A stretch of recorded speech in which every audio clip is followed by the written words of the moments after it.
आप 10,000 दे, 20,000 दे, उससे ज्यादा महिलाओं को उनकी सुरक्षा चाहिए। बिहार की महिलाएं जय जय कर रही है नीतीश कुमार के। जब से उन्होंने 10,000 का अनाउंसमेंट किया है, लग रहा है महिलाओं में और खुशी बढ़ गई है। लेकिन इसका असर जमीन पे कितना हुआ है, एक महिला हमारे साथ हैं, बहुत एक्सपीरियंस है इनको, इनसे बातचीत करेंगे। मैम, स्वागत है आपका। आपका भी आपको बहुत बहुत कितनी धन्यवाद। खुशी हो रही है नीतीश कुमार की सरकार में, जय जय कर रही महिलाएं बिहार में। आप सबसे पहले तो आपको बहुत बहुत धन्यवाद। आपके चैनल के थ्रू अपनी जनता का वेलकम करती हूँ मैं। मेरा नाम इंदु सिन्हा है और मैं 2-3 बातें कहना चाहूँगी। नीतीश कुमार की जय जय आज से 20 साल पहले हुई थी। इसलिए हुई थी कि एक जो डर था, खास करके सोशल सिक्योरिटी का, वो बहुत बुरी तरह से था और महिलाएं ज़्यादातर, मतलब केसेस महिलाओं का ही था। कल्प्रिट वही होती थी, वही फंसती थी, उनको लिए दिक्कत था। 6 बजे के बाद निकलना, 5 बजे के बाद निकलना कई एरिया में मुश्किल था। मैंने वो दौर देखा है, झेला है। ठीक है, तो सही कर दिया ना सब कुछ। 1 मिनट, मुझको आपने यदि प्रश्न किया है तो मेरा जवाब भी सुन लीजिए। और इसी सुरक्षा के नारे को लेके एक दिन नीतीश कुमार सत्ता में आए थे और तब से 20 साल तक वो जिंदा रहे। उन्होंने जंगल राज को समाप्त किया, लेकिन फिर उन्होंने जंगल राज के प्रणेता से, लालू जी से, तेजस्वी जी से हाथ मिला के, अब तो क्या, आप तो एनडीए के साथ हैं। हाँ, मुझको 2 मिनट समय दीजिए। हाथ मिलाया और बिहार को फिर से गर्त के इसमें डाल दिया। आज एनडीए के साथ है, पर नीतीश कुमार फिर भी कुछ दिनों तक उन्होंने काम किया। पर अब नीतीश कुमार की स्थिति नहीं है, मानसिक और शारीरिक, कि वो इतने बड़े सुरक्षा और इसकी बात करें। वो कभी किसी के सर पे गमला रख देते हैं, कभी किसी महिला के साथ अभद्र व्यवहार करते हैं, तो वो क्या महिला सुरक्षा की बात करेंगे। तो सबसे ज्यादा आप 10,000 दे, 20,000 दे, उससे ज्यादा महिलाओं को उनकी सुरक्षा चाहिए। महिलाओं को उनके बच्चों के लिए शिक्षा चाहिए। महिलाओं को ये चाहिए कि वो पलायन की स्थिति जो बिहार में पैदा हो गई है वो आज नहीं। डबल इंजन की सुरक्षा मिल रही है महिलाओं को बिहार में। अरे डबल इंजन, अभी तो ये स्थिति है, बोलना नहीं चाहिए कि प्रधानमंत्री कहीं यहीं अपना बोरिया बिस्तर लेके शिफ्ट न हो जाएं। जिस प्रधानमंत्री को कभी याद नहीं आता, जो प्रधानमंत्री गुजरात के लिए बुलेट ट्रेन देते हैं, वो प्रधानमंत्री यहाँ बताते हैं कि हमारे कुम्हार भाई, हमारे पासी भाई, हमारे यादव भाई, हमारे कुर्मी भाई, तो उनके लिए यहाँ आके जाति पाति में बांटना बिहारियों के लिए जरूरी हो जाता है। और वो स्पेशल ट्रेन देते हैं। वो बिल्कुल उसकी वास्तविकता देखिए ना आप।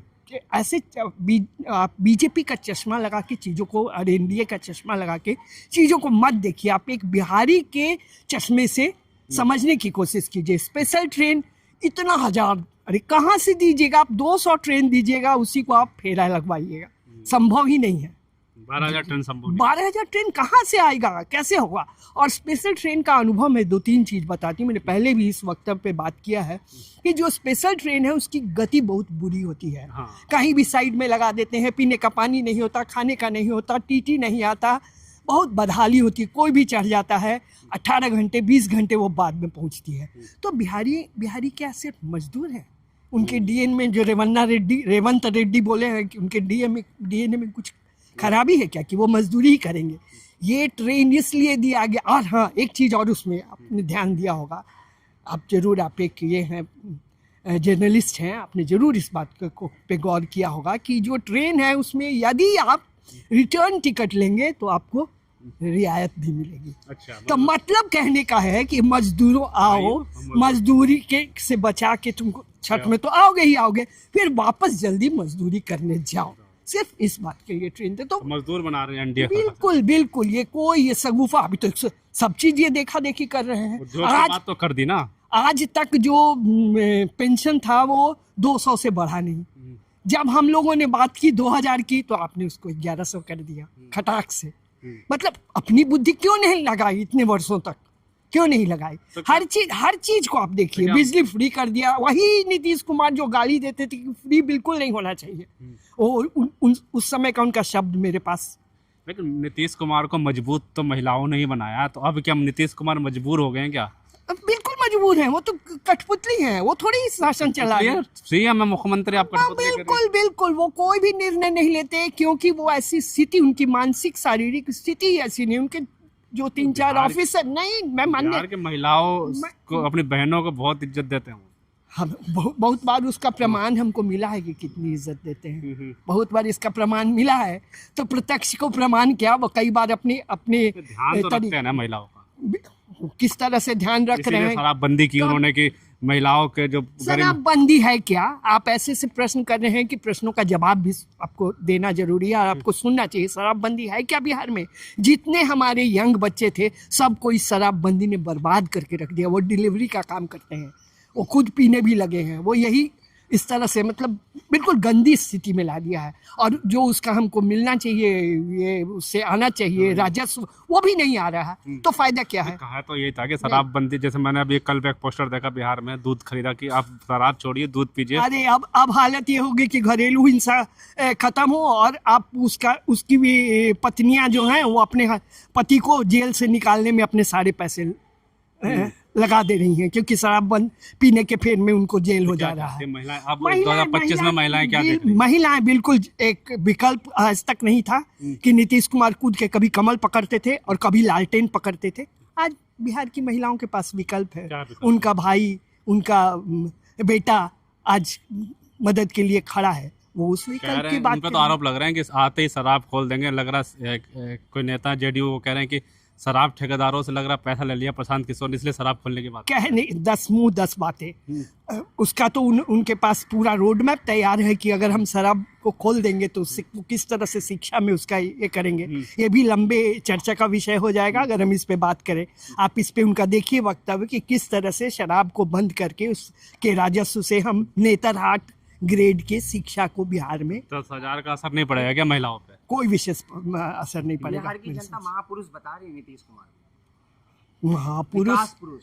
वो महापुरुष बताए, उससे फर्क नहीं पड़ता है। कभी उन्होंने, मैं बिल्कुल ये नहीं कह रही कि उन्होंने काम नहीं किया, उन्होंने काम किया, पर अब वो स्थिति में नहीं है और वो किसी भी हालत में अपनी कुर्सी को छोड़ने के लिए तैयार नहीं है। ना उनकी मानसिक, न उनकी शारीरिक स्थिति इसके लिए अलाउ कर रही है। लेकिन वो कुर्सी पकड़ है, धरती पकड़ होता है, वैसे ही वो कुर्सी पकड़ मुख्यमंत्री रह गए हैं। इसके अलावा कोई। आखिरी सवाल है मैम, राजद महागठबंधन एनडीए सरकार ने वो काम किया है, जनसुराज ऐसा कौन सा काम करेगी जनता? जनसुराज तो बिल्कुल जनसुराज का तो मेन ये है कि सही लोग, सही सोच, सामूहिक प्रयास, वो सबको साथ लेके चलेगी। वो उसका तो गारंटी है कि वो सबसे पहले लोगों को, युवाओं का पलायन रोकेगी, जो सबसे मुख्य मुद्दा है। शिक्षा में विकास करेगी। स्वास्थ्य में हम लोगों ने बहुत बदलाव के लिए बहुत हंगामा किया, आपने देखा भी होगा। तो हमारे पास तो हमारा सारा रोड मैप चलिए फाइनल है। हम उस पर काम कर रहे हैं कि हर्ष पर या फर्श पर। हाँ बिल्कुल, हम लोग यही सोचते हैं कि या तो अर्श पे या फर्श पे। अर्श में रहेंगे और जब लोग बोल रहे हैं कि आप क्या करेंगे, आप महागठबंधन का वोट तोड़ेंगे कि एनडीए का वोट तोड़ेंगे, तो हम दोनों का वोट तोड़ेंगे और बीच में हम खड़े हो जाएंगे। लेकिन मैम, ना ये दिल्ली है ना पंजाब है, ये बिहार है जहाँ पे जाति को देखकर वोट होता है। लेकिन जनसुराज ऐसा जगह है जहाँ कोई जाति पाति नहीं है। हम जाति के नाम पे वोट मांग ही नहीं रहे। हम तो हम जनसुराज ने तो यहाँ तक कह दिया है कि जहाँ से कोई यदि मुस्लिम कैंडिडेट कोई दूसरे लोग खड़ा करेंगे तो हम वहाँ अपना कैंडिडेट भी नहीं ये करेंगे। और हमारा तो यहाँ तक कहना है कि हमारे अगर 10-15 मतलब अर्श के लायक आते हैं, फर्श के लायक आते हैं कुछ कैंडिडेट्स और मंत्री, तो हम उनको हाथ जोड़ लेंगे कि आप चाहें तो जिसकी साथ जाएं, हम अगले 5 साल फिर घसेंगे। ठीक है।